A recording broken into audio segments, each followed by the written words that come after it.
जय माँ मरी आप सभी को। मरी माँ उपासक में फिर आपका एक बार स्वागत है। आशा करता हूँ माता मरी कृपा आप सब पर बनी रहे। आज मैं आपके लिए फिर से एक साधना लेकर के आया हूँ, जो है कंकाली साधना। जो लोग दरबार लगाते हैं, ठीक, जो लोग प्रेत बाधा, भूत बाधा, मशान बाधा, ये सारी चीज़ें झाड़ते हैं, तो उन लोग कई बार आपने देखा होगा कि उन लोग 108 बार मंत्र पढ़े और चाकू, छुरी या लोहे से या फिर मूर्छल वगैरह जो होता है, मूर्छल अब जिसको नहीं मालूम तो बता दूं, मोर पंखों की झाड़ू को मूर्छल कहते हैं। ये सारी बाधाएं उससे ही दूर कर देते हैं। जैसे छोटी मोटी रोग है, सर का दर्द है, फीवर है, खून बह रहा है, नाक से ब्लड बह रहा है, उसने चाकू या कोई लोहे का औजार उठाया, गोला बांधा या फिर मूर्छल उठाई, उसे 7 बार, 13 बार, 108 बार ऐसे झाड़ा लगाया और उसका रोग कट गया, बुखार उतर गई, सर में दर्द कम हो गया, भूत प्रेत आदि हैं वो भाग गए, ठीक। या फिर जो आधी शीशी वगैरह का रोग है वो ख़त्म हो गया, नक्सीर जो नाक से खून आने लगता है वो बंद हो गया, तो सारी चीज़ें बंद हो जाती हैं। तो उन लोग कौन सी सिद्धि करते हैं? माता कंकाली की, ठीक। अब माता कंकाली जो है वो सारे चीज़ों में चलती हैं, सर्वोपरि हैं हर चीज़ में, ये सब आप जानते हैं। इस साधना को करने के बाद आप 7 बार अगर किसी के सर से नींबू उतार लें, ठीक, उसमें लौंग डाल करके उसको डिब्बे में या किसी भी ऐसे पात्र में बंद करके दक्षिण दिशा में फेंक दें, नाले में फेंक दें, तो सारी बाधाएं हटते जाएंगी, ठीक। जैसे भूत प्रेत खेल रहा है तो काटे बाल सहित उसके और डाले, आपको तरीका बताया जाएगा और फिर आपने फेंक दिया, ठीक। इसी प्रकार से आपको मशान के लिए बताया जाएगा, मशान कैसे उतारना है। लेकिन हाँ, उनका भोग आदि पानी हर चीज़ आपको लेनी पड़ेगी। अगर मैं तक भी आता हूँ भाई आपके पास जड़वाने, फॉर एग्ज़ाम्पल कि मेरे को अगर ऐसी दिक्कत है और मैं आता हूँ, तो मुझसे भी लो, है ना। शक्तियाँ फ्री में काम नहीं करती, पहली चीज़। और शक्तियाँ फ्री में काम करने की बात है तो सिंपल सी बात है, आपको खुद शर्म आनी चाहिए कि आप किसी से काम करवा रहे हो और आप उसको पैसा नहीं दे रहे। कई लोग बोलते हैं भाई कि दरबार चलाने वाले पैसा लेते हैं, दरबार चलाने या फिर भूत तंत्र मंत्र काट करने वाले पैसा क्यों लेते हैं। मैं तुमसे लेबरगिरी अगर करवाऊँ, दिन भर तुमको बोलूँ कि हाँ मट्टी खोदो, है ना, फावड़ा चलाओ और पैसे ना दूँ, क्या बोलोगे यार दिन भर काम करा है, तो फिर तो वो सर्वोपरि है, तो तुम्हारा कुछ गिल्ट फील नहीं होता क्या तुम्हें? ये सबसे बड़ी चीज़ है, ठीक। तो उनको अगर मैंने यही बताया है कि भाई बताते जा रहा हूँ बार बार कि हाँ, मैं अगर मेरा तक काम कर रहे हो तो भी मुझसे लो भोग पानी उनका, जो आपको बताया जाएगा, ठीक। अब आते हैं कितने दिन की साधना है। ये साधना अमावस्या, पूर्णिमा, नवरात्रि, ग्रहण, दिवाली, होली या फिर शनिवार, जो मैंने दिन बताए, इनमें से कोई एक दिन चूज़ करिए और उतने से लेकर के 21 दिन इस साधना को चलाइए, ठीक। बिल्कुल शाबर मंत्र साधना है ये, शाबर मंत्र बड़े होते हैं। मात्र आपको 54 टाइम्स, ठीक, 54 टाइम्स, 54, है ना, 51, 52, 53, 54, 54 बार मंत्र पढ़ना है इस चीज़ का। कितने दिनों तक? 21 दिनों तक पढ़ना है। उसके बाद इसका हवन होगा, ठीक। माला जो चलेगी आपकी रुद्राक्ष की चलेगी।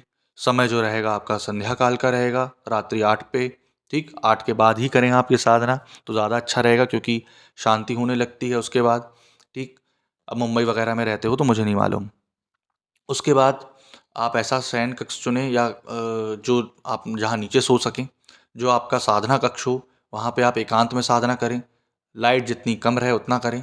आपको इसके लिए 2 दीपक लगेंगे, ठीक। अखंड ज्योति नहीं जलानी है, जो सिर्फ साधना के वक्त जलेंगे, ठीक। आपको कम से कम इसके मंत्र जाप करने में 54 टाइम्स, 54 बार, कम से कम आपको 1 घंटा लगेगा, ठीक। आराम से मंत्र जाप करें, हड़बड़ाहट में ना करें, शाबर रहेगा क्योंकि। तो अगर जैसे मैं बोल रहा हूँ बाघ, तो बाघ ही बोलना है, वाह नहीं बोल दोगे आप, बा बकरी वाला ही लगेगा, ठीक। 54 टाइम्स जपना है आपको मंत्र। फिर आपको बताया जाएगा कि इसकी स्थापना विधि कैसी है। एक बाजोट पे माँ काली का चित्र रखना है आपको, जो उग्र रूप में हो, ठीक। काली चुन्नी चढ़ाना है, काले सिंदूर से उनको टीकना है, स्वयं को टीका करना है।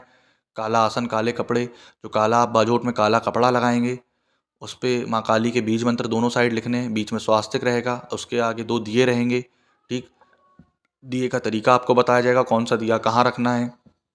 एक दिया रहेगा 4 मुखी सरसों का, एक तिल के तेल का रहेगा, जो काली जी के लिए रहेगा, 4 मुखी जो भैरव जी के लिए रहेगा। फिर आपको 2 नारियल लगेंगे, 2 नारियल की स्थिति बताई जाएगी कि कहाँ पे रखना है, उस नारियल पर क्या लिखना है, ठीक। मालाएं फूल बताई जाएंगी आपको, धूप दीप बताया जाएगा आपको, भोग बताया जाएगा, खप्पर कैसे बनाना है नींबू का वो बता करके आपको भोग बताया जाएगा। भोग वगैरह आदि सब रखने के बाद आप अपने आप को बांधेंगे, ठीक, चाकू छुरी जल दारू से, ठीक, तीनों में से कोई भी एक चीज़ ले सकते हैं। उसके बाद बांध करके जब आप भोग वगैरह लगा देंगे, धूप दीप लगा देंगे, उसके बाद आप करेंगे सारी चीज़ें। सबसे पहले जैसा चलता आया है गणेश वंदन, गुरु वंदन, शिव वंदन, इष्ट देवी वंदन, इष्ट देव वंदन, कुल देवी वंदन, देव का वंदन, भैरव वंदन। उसके बाद माँ काली का मंत्र चलेगा 54 टाइम्स, ठीक, 54 बार ये मंत्र पढ़ेंगे आप। उसके बाद जब आप ये सारी चीज़ें करेंगे, अगर आपको कुछ ऐसा अनुभव होता है कि आगे पीछे से कोई आ रहा है जा रहा है, या कई बार पायलों की आवाज़ आना, ठीक, या किलकारी जैसा लगना, या बार ऐसा होता है कि साधक आंख बंद करते हैं, उसको जीभ लटकी हुई अगर खून से तरबतर दिखाई दे रही है तो उससे डरें और घबराएं ना, आसन छोड़कर ना भागें, ठीक, कभी भी आसन छोड़ते हो तो सर पे लगाएं। ये सारी चीज़ों का ध्यान आपको बताया जाएगा। सात्विक आहार ग्रहण करना है, कोई तामसिक साधना नहीं है ये, ठीक, सात्विक भोजन भी लेना है, सात्विक भोग ही रहेगा इनका। जब आपको उसका फिर बताया जाएगा कि आपने साधना कर ली तो उसका हवन डालेंगे आप, ठीक, हवन के बाद आपको ये बताया जाएगा कि आप किस किस शक्ति को इससे हटा सकते हैं और उस शक्ति को हटाने में क्या क्या लगेगा हटाने के लिए, ठीक, पूरी आपको लिस्ट दी जाएगी। तो ये कम से कम बोलना चाहिए कि पूरा 1 महीने का आपका पूरा कोर्स का सेशन रहेगा। तो ये जो कोर्स पूरा रहेगा उसमें आपको ये पूरा बताया जाएगा और आपको जितना हो सकेगा भक्ति भाव से करना है ये नहीं कि अब नींद आ रही उबासी आ रही और बैठे हैं। इसलिए अगर इंटरेस्टेड नहीं रहेंगे तो मत करिएगा, क्योंकि आजकल लोग दरबार पता क्यों लगाना चाहते हैं, मैंने देखा, थोड़ा सा हिल लो, थोड़ा सा बता दो कि मेरे को देवी आ रही भाव आ रहा है, थोड़ा सा हिल लो और बता दो बस कि हाँ ऐसा हो रहा मेरे साथ वैसा हो रहा है, और मैं दूसरों को नीचा दिखा, कई लोग दूसरों को नीचा दिखाने के लिए लगाते हैं दरबार, है ना। कोई भी ये नहीं सोचता है आजकल कि मैं दरबार लगा रहा हूँ तो चलो किसी का भला हो रहा है, ठीक, या फिर मैं माता का नाम उठा रहा हूँ। सब लोग दरबार किस लिए लगाना चाह रहे हैं 90% लोग, कि नहीं मैं उसको नीचा दिखा दूंगा, उस पंडित को नीचा दिखा दूंगा, उस धाम वाले को नीचा दिखा दूंगा।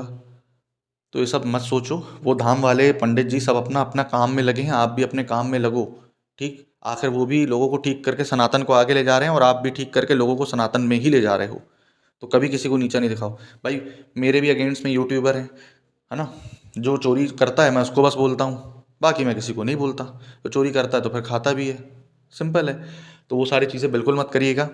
बाकी आपको ये साधना जब आप करेंगे तब आपको नीचे ही सोना है।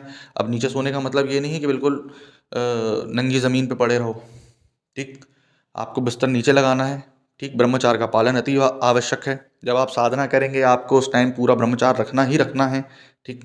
और जो आप, ये नहीं है कि आप कहीं भी जाके दरबार लगा रहे हैं फिर तो इनको निमंत्रण दे के ना जाएं। जैसे उदाहरण के लिए आप हबीबगंज भोपाल में रहते हैं, तो अगर मैं आपको बोल रहा हूँ इंदौर आ जाओ, ठीक, तो आप पहले इनको निमंत्रण देंगे फिर लेके जाएंगे, ये नहीं कि मुंह उठाए और चल दिए, है ना। जब इनविटेशन दोगे निमंत्रण दोगे तब तो वो शक्ति आपके साथ जाएगी, नहीं तो उसको सपने आ रहे हैं क्या, दिखता उसको सब है लेकिन बुलाना पड़ता है ना। दिखता तो उसको सब है, वो जगत जननी है, ठीक। इसलिए अगर आपको ये साधना करनी है दृढ़ संकल्प करिए, ठीक, तब ये साधना करें, उग्र है साधना, ठीक, बिना गुरु के आदेश के ना करें तो ज़्यादा अच्छा रहेगा, ठीक। अगर आपके गुरु ब्रह्मलीन हो चुके हैं तो उनके पास नारियल रखें फिर ये साधना करें। तो आशा करता हूँ आपको जानकारी पसंद आई हो। अगर आपको ये साधना चाहिए तो डिस्क्रिप्शन में मेरा नंबर डला हुआ है, आपको उसकी दक्षिणा राशि बता दी जाएगी जो कि माता मरही के मंदिर निर्माण में लगेगी, ठीक। आशा करता हूँ आपको जानकारी पसंद आई हो जिससे आप ये साधना ले सकें और इस जानकारी से साधना ले करके हमसे कर सकें, ठीक। जय माँ मरी।